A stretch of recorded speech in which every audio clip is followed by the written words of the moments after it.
নমস্কার বন্ধুরা, আমি ডক্টর উদিত্য রায়। আজকে আলোচনা করব অল্প বয়সে ব্লাড প্রেশারের সমস্যা। শুনতে থাকুন।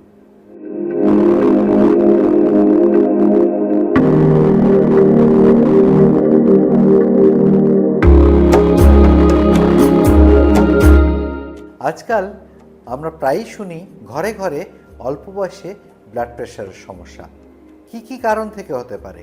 প্রাথমিক কারণ এসেনশিয়াল হাইপারটেনশন, অথবা বলা যেতে পারে জেনেটিক।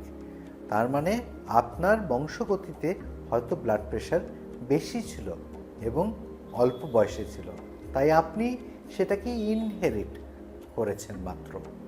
দ্বিতীয় প্রধান কারণ খাওয়া দাওয়ার অভ্যেস এবং শরীরচর্চার অভাব, যেখান থেকে মেদ বেড়ে যায়, অর্থাৎ ওবেসিটি রিলেটেড ব্লাড প্রেশারের সমস্যা। ওজন ঝরান, তাহলে ব্লাড প্রেশার অবশ্যই নিয়ন্ত্রণে আসবে।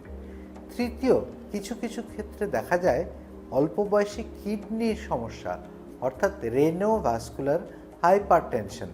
সেখানে কিন্তু অল্প বয়সের ব্লাড প্রেশার হলে কিডনির পরীক্ষা করে অনেক ক্ষেত্রে সেটা নিরাময়যোগ্য সমস্যা দাঁড়ায়।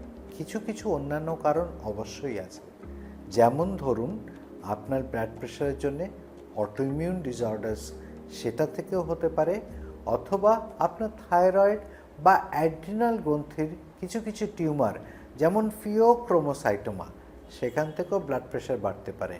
কিন্তু প্রথম এবং প্রাথমিক কারণ যেহেতু জিন, তাই জন্যে যদি আপনার পরিবারে অল্প বয়সে ব্লাড প্রেশারের সমস্যা হতে চায়, তাহলে আপনাকে কিন্তু ভালো লাইফস্টাইল অর্থাৎ জীবনশৈলী মেনে চলতে হবে। কম নুন খাবেন, প্রতিদিন নিয়ম করে হাঁটুন বা ব্যায়াম করুন এবং ওজনকে নিয়ন্ত্রণে রাখুন। তাহলে কিন্তু ব্লাড প্রেশারের সমস্যা থেকে আপনি নিজেকে অনেক দিন পর্যন্ত বাঁচিয়ে রাখতে পারবেন।